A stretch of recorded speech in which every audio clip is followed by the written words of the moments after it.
आप सब लोग, स्वागत है आपका मेरे चैनल एक्सप्लोर रोड्स पर।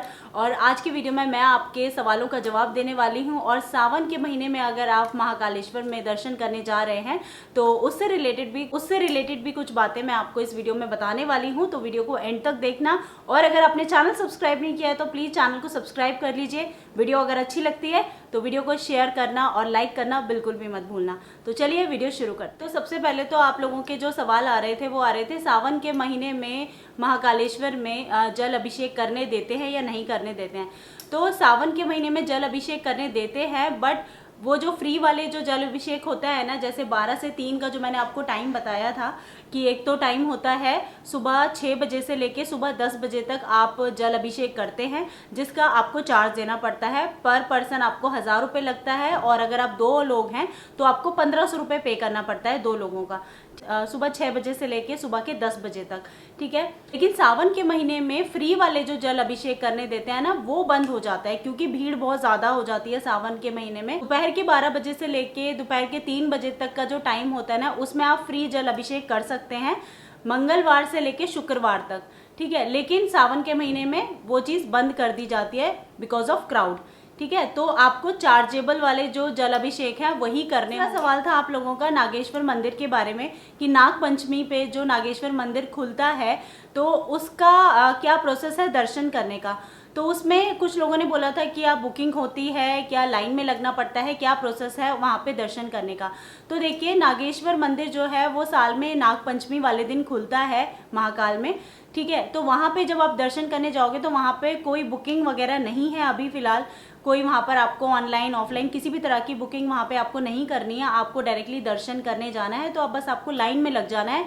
लाइन काफ़ी लंबी हो सकती है क्योंकि सावन के दिनों में काफ़ी रश भी होता है और ऊपर से नाग पंचमी है। नाग पंचमी के दिन जो है वो वहाँ पर बहुत ज़्यादा क्राउड होता है क्योंकि साल में एक ही दिन वो मंदिर खुलता है, इस वजह से। तो आपको सिर्फ लाइन में लगना है और दर्शन करने का। सवाल था आप लोगों का क्या गर्भगृह में बच्चों को लेके जाया जा सकता है दर्शन कराने के लिए। तो मैं पहले भी इसका जवाब दे चुकी हूँ कि गर्भगृह में आप बिल्कुल बच्चों को दर्शन कराने के लिए लेके जा सकते हैं, लेकिन बहुत ज़्यादा अगर छोटे बच्चे हैं, 5 साल से कम उम्र के बच्चे हैं, तो उसका कोई चार्ज नहीं लगेगा। लेकिन उससे बड़े बच्चे हैं तो उनका चार्ज लगेगा गर्भगृह में जाने का।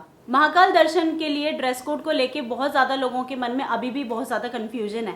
तो आज भी मैं फिर से इस कन्फ्यूजन को क्लियर कर देती हूँ कि देखिए, कुछ लोग पूछ रहे थे कि धोती या जो भी आपको स्टॉल डालना है वो अपने घर से लेके आए या फिर वहीं से लेना पड़ता है या फिर वहाँ पे मंदिर में दिया जाता है। तो मंदिर में ऐसा कुछ भी नहीं दिया जाता है, मंदिर की तरफ से आपको कुछ भी नहीं मिलता है। आपको जो भी कुछ लेना है वो अपना ही बाय करना पड़ेगा आपको।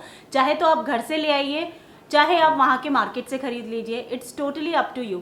ठीक है, कोई ऐसा बाउंडेशन आपके ऊपर नहीं है कि आपको वहीं से लेना है या कहाँ से लेना है। तो आप अपने घर से भी लेके आ सकते हो वही धोती और वही स्टॉल, या फिर आप वहाँ के लोकल मार्केट से भी ले सकते हो, वहाँ पर भी इजीली मिल जाता है।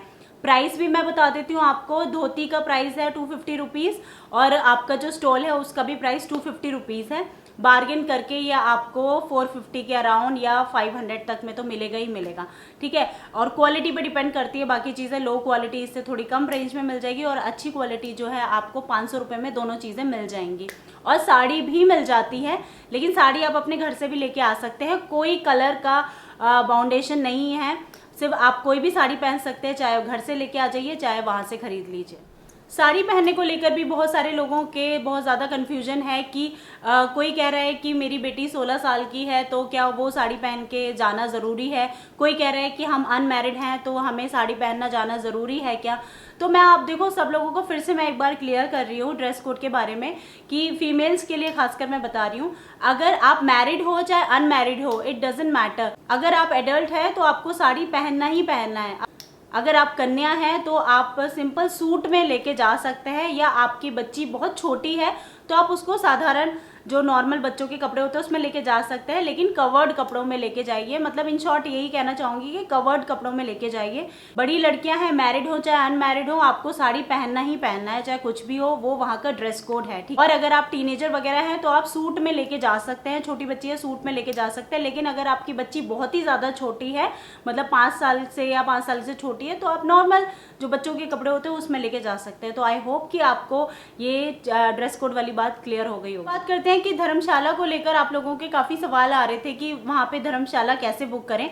तो मैंने आपको बताया था महाकालेश्वर भक्त निवास में आप रूम बुक कर सकते हैं, ठीक है। वहाँ पर ऑनलाइन बुकिंग नहीं होती है, तो आपको ऑफलाइन ही बुक कराना पड़ेगा। या तो आप वहाँ जाकर बुक कराइए या फिर आप वहाँ पे कांटेक्ट कर भी बुक करा सकते हैं, ठीक है। मैंने जो आपको पहले नंबर दिया था ना, वो मैंने ट्रिप एडवाइजर से लिया था, तो वहाँ पर कोई फेक नंबर उन्होंने डाला हुआ था, ठीक है। तो मैंने जब वहाँ पर उनसे बात करी, जो मेरे जानने वाले हैं वहाँ पर उज्जैन में, तो मैंने जब इंक्वायरी करी वहाँ पर महाकालेश्वर भक्त निवास में, तो उनको मैंने ये नंबर चेक करवाया कि ये नंबर आप प्लीज़ बताइए कि ये नंबर क्या यहीं का है जो ट्रिप एडवाइज़र पे डाला हुआ है, या फिर मतलब ये कोई फेक नंबर है, क्योंकि वो कोई फेक नंबर लग रहा था।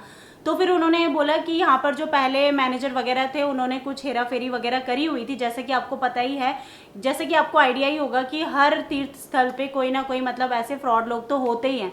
तो ऐसा उन्होंने भी मुझे यही बताया कि वहाँ पर पहले जो मैनेजर वगैरह रहे होंगे पुराने टाइम पे, तो उन्होंने कोई फेक नंबर ऐसा उन्होंने डाला हुआ था, तो वही नंबर सर्कुलेट हो रहा था बार बार, ठीक है। तो उन्होंने वो चीज़, इसलिए उन्होंने वहाँ पर एक नोटिस बना के लगाया हुआ है कि किसी भी तरह के फ्रॉड नंबर पे कांटेक्ट ना करें। तो उन्होंने जो नोटिस लगाया हुआ है उसकी क्लिप मैं आपको यहाँ पे दिखा रही हूँ। ये उनका रिसेप्शन है, महाकालेश्वर भक्त निवास का ये रिसेप्शन है, ठीक है। तो यहीं पर उन्होंने ये नोटिस लगाया हुआ है, इस पे कॉन्टैक्ट नंबर भी लिखे हुए हैं, ठीक है। तो लेकिन अभी जैसे सावन का महीना है ना, तो सावन के महीने में तो आपकी ऑनलाइन बुकिंग भी नहीं होगी, मतलब ऑनलाइन बुकिंग तो वैसे भी नहीं होती है, लेकिन आप फ़ोन करके भी अगर उनसे रूम बुक करवाएंगे तो अभी फ़ोन करके भी नहीं होगा, क्योंकि वो फुल जाता है सावन के महीने में। आपको पता ही है रश बहुत ज़्यादा होता है। और भी जो बाकी धर्मशाला है उनको अगर आपको ऑनलाइन बुक करना है तो वो आप कैसे कर सकते हैं, वो भी मैंने आपको प्रीवियस वीडियो में आपको बताया हुआ है। तो आप अगर आपने वो वीडियो नहीं देखा है तो जाकर देखिए। उस वीडियो में मैंने आपको बुकिंग करने का प्रोसेस बताया कि आपको कैसे बुकिंग करनी है ऑनलाइन बाकी की धर्मशाला में, ठीक है। महाकालेश्वर भक्त निवास में तो ऑनलाइन बुकिंग नहीं होती, या तो आप फोन करके करवा सकते हैं या फिर आप वहां पर फिजिकली जाके करवा सकते हैं। नेक्स्ट हम बात करेंगे खाने पीने को लेकर। अगर आप कोई ऐसी जगह देख रहे हैं जहां पर आपको मुफ्त में खाना पीना मिल जाए अच्छा, तो उसके लिए मैं आपको बता रही हूँ कि महाकाल मंदिर के पीछे ही एक अन्य क्षेत्र है जो कि महाकालेश्वर प्रांगण का ही है, तो वो है अन्य क्षेत्र के नाम से है। तो वहाँ पर लंगर चलता है, तो वो लंगर आप वहाँ पे खा सकते हैं, उसका कोई चार्ज नहीं है। तो उसमें आपको एक अच्छा सा डिसेंट एक सादा भोजन आपको मिल जाएगा, तो वो आप खा सकते हैं। उसका जो टोकन है आपको महाकाल मंदिर के अंदर ही मिल जाएगा। जैसे आप महाकाल मंदिर के अंदर जाएंगे ना, तो जहाँ से अंदर से प्रसाद जहाँ से मिलेगा ना आपको, वहीं पर वो टोकन मिलता है। तो वहाँ से टोकन लेकर आप उनसे पूछ सकते हैं कि अन्य क्षेत्र का टोकन हमें दे दीजिए, मतलब वो एक लंगर चलता है वहाँ पर, तो वो लंगर आप खा सकते हैं। उसका टाइमिंग मैं आपको बता देती हूँ। अन्य क्षेत्र का जो टाइमिंग है वो मैं आपको बता देती हूँ। सुबह 11 बजे से शुरू होता है और दोपहर 3 बजे तक चलता है। और रात का टाइम है, रात को 8 बजे से वो शुरू होता है और रात को 10:30 बजे तक वो चलता है। तो ये है अन्य क्षेत्र का टाइमिंग। तो आप चाहें तो वहाँ पर जाके खा सकते हैं, और ये लंगर वहाँ पे हमेशा चलता है। लेकिन मैं एक चीज़ और क्लियर कर दूं आपको कि जैसा कि वहाँ पर अभी बहुत ज़्यादा कंस्ट्रक्शन का काम चल रहा है, क्योंकि वहाँ पर जो काउंटर वगैरह है ना वो सब नए बन रहे हैं। अगर आप महाकालेश्वर अगर आप अभी गए होंगे तो आपने देखा ही होगा कि बहुत ज़्यादा वहाँ पर कंस्ट्रक्शन का काम पूरा फैला पड़ा है। तो इस वजह से ना थोड़ी व्यवस्था जो है वहाँ पे अस्त व्यस्त हो रखी है। थोड़ा टाइमिंग्स वगैरह में आपको चेंज देखने को मिल सकता है। तो आप ये मत बोलना कि आपने तो ये टाइमिंग बताया था लेकिन वहाँ तो ये टाइमिंग है। तो टाइमिंग वहाँ पे ना इस वजह से थोड़ा सा अस्त व्यस्त हो रखा है, लेकिन वैसा जो उनका जो प्रोसेस है ना वो यही है कि उनका लंगर भी चलता है। बहुत लोगों को शायद नहीं पता होगा, लेकिन मैं आपको बता रही हूँ कि अन्य क्षेत्र जो है वो महाकाल मंदिर के बिल्कुल पीछे ही है, तो वहाँ पर ये भोजन चलता है। तो अगर आप अभी यात्रा करने गए हैं और आपको अन्य क्षेत्र वहाँ पर ओपन मिल जाए तो आप वहाँ पर खाना खा सकते हैं। और एक बार वहाँ पर जब सब कुछ बन जाएगा ना, अभी तो बहुत ज़्यादा कंस्ट्रक्शन की वजह से काम वाम फैला हुआ है वहाँ पर, इसी वजह से टाइमिंग वगैरह आपको मिसमैच हो सकता है। लेकिन जब सब कुछ बन जाएगा ना उसके बाद पूरे सिस्टमैटिक तरीके से वहाँ काम होगा, तो आपको जो भी टाइमिंग्स होंगी उस टाइम की करंट टाइमिंग जो भी होगी दर्शन करने को लेकर, सब चीज़ को लेकर, तो वो मैं आपको साथ ही साथ अपडेट करती रहूँगी। तो इसलिए फटाफट से चैनल को सब्सक्राइब ज़रूर कर लो। और अगर पेड खाने पीने की बात करूँ ना, जहाँ पर आपको पे करना पड़ता है, तो उज्जैन में महाकालेश्वर के मंदिर के आसपास वहाँ पर खाना पीना इतना ज़्यादा मुझे महंगा नहीं लगा। आपको 99 में भी पूरी थाली मिल जाती है, जो कि मैंने भी खाई थी। अगर आपने मेरे व्लॉग में नहीं देखा है तो आप जाके देखिए, मैंने उसमें दिखाया है। मैंने 99 की थाली भी ट्राई की थी और 149 की और 149 वाली थाली भी मैंने ट्राई की थी। दोनों ही थाली अच्छी थी। पेट भर आपको खाना मिलता है। एक जने के लिए इतना खाना होता है, सफिशिएंट होता है कि आराम से आपका पेट भर जाता है। तो खाने पीने को लेकर भी वहाँ पर इतना कुछ नहीं सोचना पड़ता। अगर आप पे करके भी खाना चाहते हैं तो आपका खाना भी बहुत रीजनेबल मिल जाता है। बाकी आपकी चॉइस है कि अगर आप महंगा और भी बढ़िया बढ़िया खाना खाना चाहते हैं तो वो आपकी चॉइस की। और सावन में दर्शन को लेकर मैं एक बार और आपको क्लियर कर दूं कि सावन में अगर आप दर्शन करने जा रहे हैं, अगर आप जल अभिषेक करना चाहते हैं तो वहां पे आपको जल अभिषेक जो करने दिया जाएगा वो चार्जेबल होगा।